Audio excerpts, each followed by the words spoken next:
the Blizzard.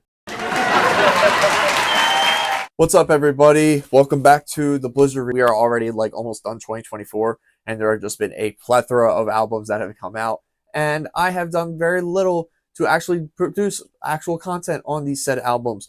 We're taking a look back at 2024. We're going to be looking back at some of my personal favorite albums that have come out this year, as well as some of the more bigger names. Before we go ahead, make sure you guys like, comment, share, and subscribe to my channel. Like this video, click that subscribe button. Today, we are going to be talking about by my horrible entrance into comedy with this bit, Black Curtain. You get it? Say my name, the Blizzard. We're looking at the recent album from Gatecreeper, Dark Superstition, that came out earlier this May on Nuclear Blast Records.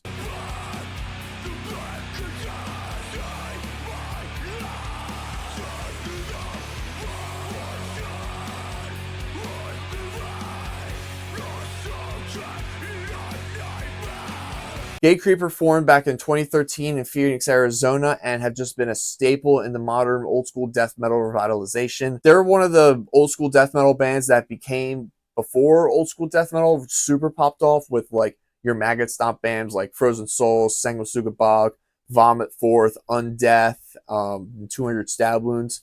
I would put them more along as the precursors to that. So with Gatecreeper, Skeletal Remains, Outer Heaven, Blood Incantation, cavernous sort of styles of cave dwellings, but also some of the ends of it that were more cosmic. As one of the original bands that started out in the revitalization of old school death metal from the early to mid 2010s, they really just have been consistently going out and putting a lot of really good splits and EPs with Outer Heaven, Homewrecker, Scorn.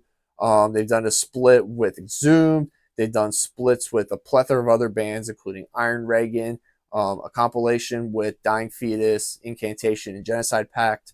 They released their first album in 2016, Sonar and Deprivation. That was just really gives you a sense of what it was like to be in the middle of the Southwest, kind of retaining the hollowness. They had just been pumping out hits after hits with their 2019 release, Deserted, as well as their 2021 EP, An Unexpected Reality. Consistently driving themselves to be a household name, been consistently touring with some of the best death metal bands to date, as well as going out on their own tours and bringing out some of these younger bands. The band's sound has always been seen to be more into the more cavernous side of death metal, with these big open riffs and choruses and these insane deep hollows by vocalist Chase Mason. With this album, they dive a little bit more into a different direction and explore more of the melodic side of death metal and really take a cool separation, I would say, from a lot of these old school death metal bands that are out, because it is very easy to get lost in the shuffle with so many bands having Coffin or Mulch or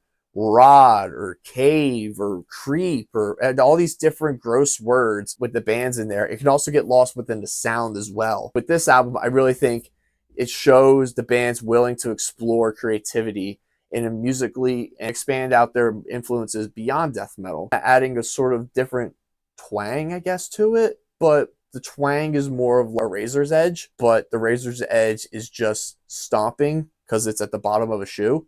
This album itself has just a really cool stomping groove to it, but also combining different elements of melody in there too, you know, with melodic death metal, getting these amorphous vibes, a little bit of At the Gates. You can hear the influences from like Carcass's Heartwork onto this album, especially with one of the lead singles, The Black Curtain. Especially with the addition of Israel Garza, who is also playing in Judiciary, adding a much more hardcore edge to this as well, by executing those stomps more aggressively, more harder, and more punchier. And it's always adding in there with Eric Wagner too. This could be heard throughout plenty of the songs with that stomp that I was saying, but very much influenced with Swedish death metal, especially with the lead single when the album was first announced, Caught in the Trends.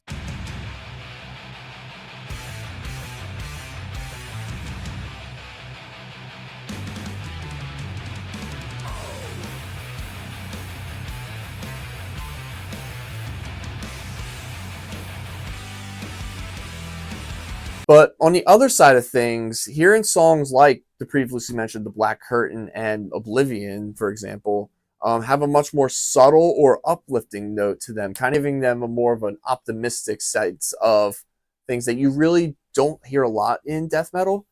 But the band is still able to retain a lot of that sort of darker, edgier style in songs like Masterpiece of Chaos and A Chilling Aura. This album definitely really separates Gatecreeper amongst the old school death metal bands in many ways, more than one. This album is able to show how much the band has grown in 10 years to even refine their sound even more, to not only just separate themselves from what they were 10 years ago, but to also carve themselves a new path in a new direction in which this band is going, but still feeling like Gatecreeper. There's still that mentality of when I look at this and hear it, I'm like, this is fucking Gatecreeper.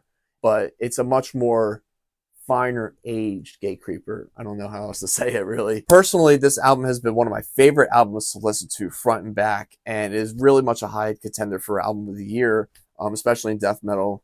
Even though this is much more different sound than we're used to from the band, I still think it's a very strong release, as much influence as with your more aggressive styles of death metal, more influences of hardcore, but a little bit more, melodic death metal side, in the Swedish death metal side of things, coming from influence that you can hear in Dismember, At the Gates, and a bunch of other bands that I can't remember off the top of my head right now. Lyrically, this album is incredibly beautiful, but also, I guess they would be more solemn, in a sense is the right word. There's a sense of loss that you feel, like in lyrics in The Black Curtain.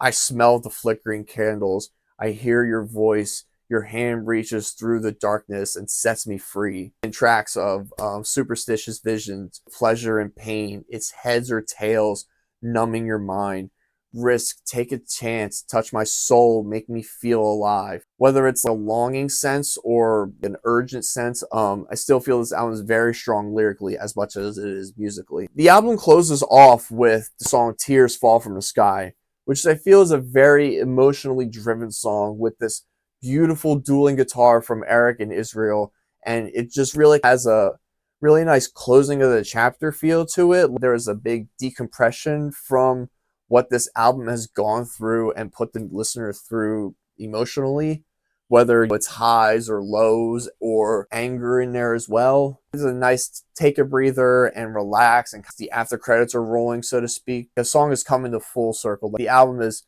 fully over and we're done and we're good. One of my favorite songs off this album is also the opening track, Dead Star.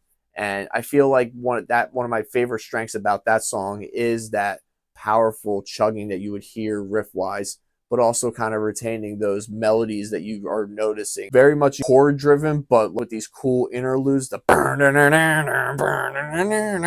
catchy, very pleasing to the ear. Like, I think this is one of the most easiest listening to albums for metal this year, which is not a bad thing, because I think having a solid record that is just a familiarity of what Gatecreeper is, but a different style into it per se, really refreshing. Like, no real mental preparation going into listening to this. It's very easy listening to something that's super catchy and just, more at ease. Even the beginning of Dead Star just like kind of goes super nicely. I would personally give this album a 9 out of 10. This is one of their best releases to date. Just put out just solid death metal and being treated like a main staple stage player, like, a Dying Fetus or a Cannibal Corpse. They're now with those bands, and the future is theirs with this first full-length album in 5 years, and I think they absolutely knocked it out of the park with this. Congrats again to the boys in Gatecreeper. Thank you guys for watching. Let me know down below what your favorite song is off this album. If you recently caught them on tour with Frozen Soul, let me know what you guys thought of that. Thank you guys again for watching. Go listen to the new Gatecreeper album. Go buy it at your record store. And make sure you like, share, comment, subscribe, buy the merch, buy the hats, buy the whatever. And I'll see you guys around in the next review. Take care. Bye-bye.